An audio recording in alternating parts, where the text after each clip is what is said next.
Hi friends, আমি আজকে আবার চলে এসেছি তোমাদের সামনে। আমি আগের দিনকে তোমাদের সাথে পার্টস অফ স্পিচের মোটামুটি একটা ব্যাখ্যা দিয়েছিলাম। আজকে সেই পার্টস অফ স্পিচের যে ডিফারেন্ট ভাগ রয়েছে সেই ভাগের আবার কত রকম কাইন্ডস হয় মোটামুটি এক একটা করে সেটা নিয়েই আসবো। সবটা নিয়ে না, একটা একটা করে এক একটা ভিডিওতে আমি নিয়ে আসবো, ঠিক আছে? তো আজকে আমরা শুরু করছি নাউন্স দিয়ে। নাউন্স মানে আমরা সবাই জানি বিশেষ্য পদ, ঠিক আছে? তো বিশেষ্য মানে যে কোনো নাম বোঝাতে, মানে যে কোনো নাম যে কোনো বিশেষ্য বোঝাতে আমরা এই নাউন্সের ইউজ করে থাকি, ঠিক আছে?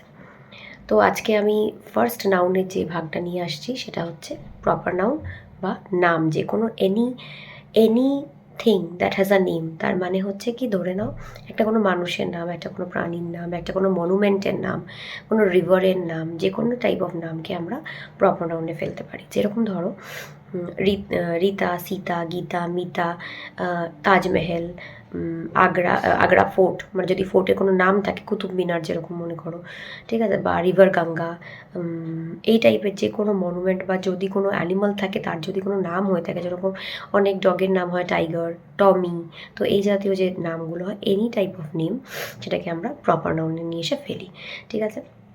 এর পরের যে পার্ট আসে সেটা হচ্ছে কমন নাউন। প্রপার নাউন ছাড়া বাকি যাবতীয় জিনিস হচ্ছে কমন নাউনে আসে, যদি তার আর কোনো প্রকারভেদ করতে না দেওয়া থাকে তাহলে, ঠিক আছে? তাহলে প্রপার নাউন বাদ দিয়ে বাকি যাবতীয় জিনিস কমন নাউনে আসে, যদি তার কোনো প্রকারভেদ করতে না দেওয়া থাকে তাহলে। ওকে, এবার মনে করো কমন নাউনের যে কিছু এক্সাম্পলস আমরা ধরে নিই, তাহলে কী হতে পারে? Pencil, bag, paper, sorry I am very sorry, পেপারটাকে আমরা ম্যাটেরিয়াল নাউনে আবার ডিসকাশন করব। আমি যদি এমনি বলি কমন নাউনের, যেরকম মনে করো পেন্সিল, রাবার, ব্যাগ, পার্স, যে কোনো shirt, T shirt, pants, trousers, বা এই জাতীয় যে কোনো আমরা যে ওয়ার্ডসগুলো জানি সেগুলো আমরা কমন যে ওয়ার্ডগুলো। তো কমন নাউনের মোটামুটি আমরা কনসেপ্ট, মানে ধরে নাও কনসেপ্ট বলতে কীরকম কনসেপ্ট, ধরে নাও আমি বললাম ক্যাট একটা প্রজাতি, একটা অ্যানিমালের একটা প্রজাতি ক্যাটস, ঠিক আছে? সেরকম। কিংবা যদি আমরা মনে মনে করে থাকো বলছি ডগ, তো সেটাও একটা প্রজাতি, মানে একটা কোনো কনসেপ্টকে বোঝাতে আমরা কমন নাউন ইউজ করে থাকি, ঠিক আছে?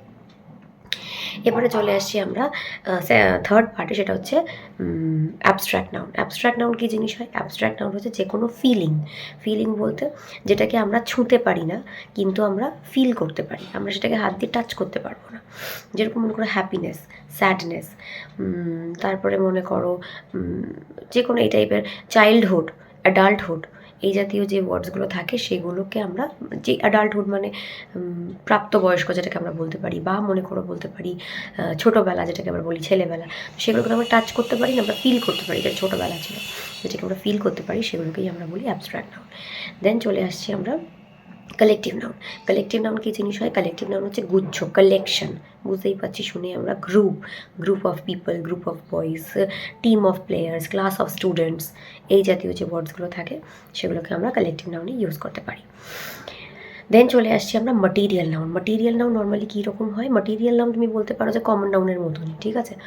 কিন্তু মাটেরিয়াল কথার অর্থ হচ্ছে যে জিনিসটা দিয়ে সেই একটা কোনো পার্টিকুলার জিনিসকে বানানো হয়, তৈরি করা হয়। যেরকম মনে করো আমি বলছি বুকস, বুকস হচ্ছে কমন নাউন, বুকসকে কী দিয়ে তৈরি করা হয়? পেপার, ঠিক আছে? তো পেপারটা হচ্ছে মাটেরিয়াল নাউন। ঠিক একইভাবে আমি বলছি অর্নামেন্টস বা জুয়েলারি, এটা হচ্ছে কমন নাউন, কিন্তু এটাকে কী দিয়ে তৈরি করা হয়? গোল্ড, সিলভার, এগুলো দিয়ে, সেটাকে আমরা বলবো মাটেরিয়াল নাউন, ঠিক আছে? টেবল কী দিয়ে তৈরি করা হয়? কাঠ, তাহলে টেবল হচ্ছে কমন নাউন, সেই একইভাবে কাঠ বা উড হচ্ছে কিন্তু মাটেরিয়াল নাউন, ঠিক আছে?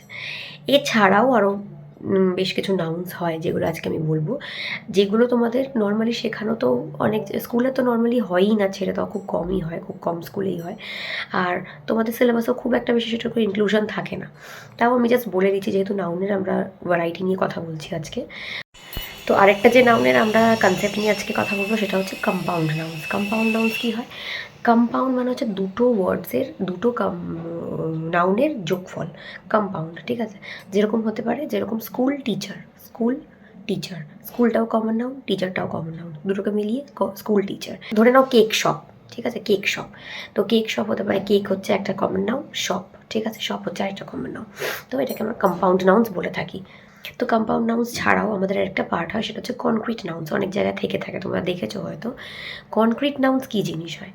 কনক্রিট নাউনটা কিন্তু একটু মানে একটু ক্রিটিক্যাল হয় পার্টটা। কীরকম ক্রিটিক্যাল হয় মানে আমরা পরিষ্কারভাবে এটার এক্সপ্লেনেশন কেউই হয়তো সেরকমভাবে মানে জেনে উঠতে পারি না। তার কারণ হচ্ছে কনক্রিট নাউন হচ্ছে এমন একটা নাউন যেটা কিনা আমাদের 5 সেন্স অর্গানস, মনে করো পঞ্চ ইন্দ্রিয় দিয়ে যেটাকে আমরা ফিল করতে পারি, টাচ করতে পারি। ফিজিক্যাল জিনিস, এমন কোনো জিনিস যেটা আমরা পঞ্চ ইন্দ্রিয় দিয়ে 5 সেন্স অর্গানস দিয়ে টাচ করতে পারি, ঠিক আছে? যেরকম মনে করো টেবল, চেয়ার, এই জাতীয় জিনিসগুলো, এগুলো কিন্তু কনক্রিট নাউনের মধ্যেও পড়ে। এবার বলবে কনক্রিট আর কমন নাউনের মধ্যে তফাৎ কী? কনক্রিট নাউনের দুটো পার্ট হচ্ছে কমন নাউন আর প্রপার নাউন, ঠিক আছে? যেগুলোকে আমরা আমাদের পঞ্চ ইন্দ্রিয় দিয়ে টাচ করতে পারি সেগুলোকেই আমরা কনক্রিট নাউন বলে থাকি, ঠিক আছে? আর কমন নাউন কি বললাম? একটা কনসেপ্ট, ঠিক আছে? একটা কনসেপ্টের নাম, যেরকম টেবল, হ্যাঁ টেবল, তো এটা একটা কনসেপ্ট, কি উডেন দিয়ে তৈরি করা একটা মানে কি বলবো ফার্নিচারের মধ্যে একটা কনসেপ্ট হচ্ছে টেবল, ঠিক আছে? সেই একইভাবে ধরে নাও অ্যানিমালসদের মধ্যে একটা কনসেপ্ট তৈরি করা হচ্ছে ক্যাটস বা ডগস, ঠিক আছে? তো এই জাতীয় জিনিসগুলোকে আমরা বলে থাকি হচ্ছে কমন নাউন। আর যেগুলো কিনা আমরা পঞ্চ ইন্দ্রিয় দিয়ে টাচ করতে পারি, মানে আমাদের পঞ্চ ইন্দ্রিয় মানে কী কী? Touch, see, hear, smell and taste, ঠিক আছে? তো এই পঞ্চ ইন্দ্রিয় দিয়ে যখন আমরা কোনো জিনিসটাকে টাচ করতে পারি তখন আমরা সেটাকে কি বলে থাকি না, সেটাকে কনক্রিট নাউন বলে থাকি, ঠিক আছে?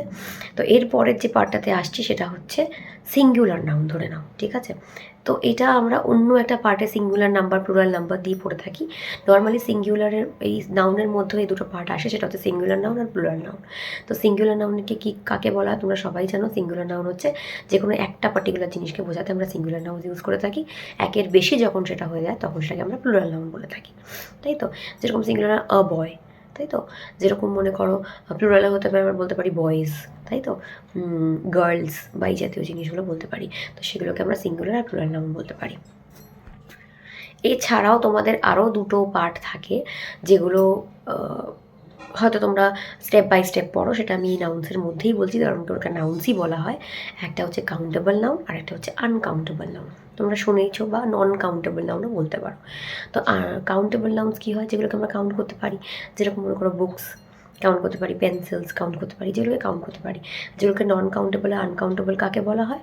যেগুলো নয় হেয়ার, এটাকে আমরা কাউন্ট করতে পারি না, ঠিক আছে? সুগার, রাইস, তো এগুলোকে আমরা সল্ট, তো এগুলোকে আমরা কাউন্ট করতে পারি না, সেগুলোকে বলা হয় নন কাউন্টেবল বা আনকাউন্টেবল নাউন্স, ঠিক আছে? তো আমরা কী নিয়ে ডিসকাশন করলাম আজকে? Common noun, proper noun, collective noun, abstract noun, compound noun, material noun, concrete noun, uncountable noun and countable nouns. এত রকমের ভ্যারাইটি নিয়ে আজকে আমরা কথা বললাম। সবটা তোমাদের সিলেবাসেও থাকে না, সবটা তোমাদের স্কুলে দেয়ও না। আমি অ্যাজ আ হোল একটা নাউনের ব্যাপারে যখন আলোচনা করতে বসেছি তখন নাউনটাকে নিয়ে আলোচনা করলাম। একমাত্র কনক্রিট নাউনের সাথে তোমাদের একটু গোলাতে পারে কখনো কখনো কমন নাউনের সাথে। কনক্রিট নাউনটা মাথায় রাখবে একটা এমন একটা জিনিস যেগুলোকে আমরা টাচ করতে পারবো, অবশ্যই টাচ করতে পারবো, ঠিক আছে?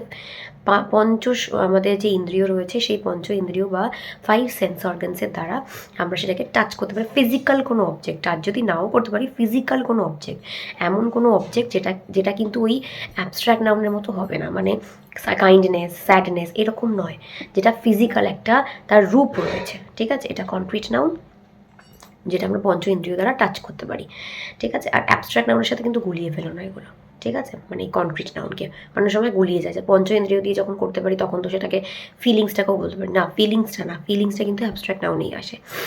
আর কনক্রিট নাউনে আসে শুধুমাত্র যেই জিনিসটার একটা রূপ থাকে, একটা ফিজিক্যাল স্ট্রাকচার থাকে, ঠিক আছে? একটা রূপ থাকে। তো এইটা গেল হচ্ছে তোমাদের কনক্রিট নাউন। আর কমন নাউন হচ্ছে একটা কনসেপ্ট, যেটা আমি একটু আগেই বলছিলাম, এটা কনসেপ্ট। মানে ধরে নাও পুলিশ, তো আমাদের একটা কনসেপ্ট থাকে, সেটাকে সবসময় যেন আমরা ছুঁয়ে দেখছি বা এরকম ব্যাপারটা না। এই কমন নাউন আর কনক্রিট নাউনের মধ্যেই একটু গোলানোর ব্যাপার থাকে, একটু বুঝে নেবে তোমরা।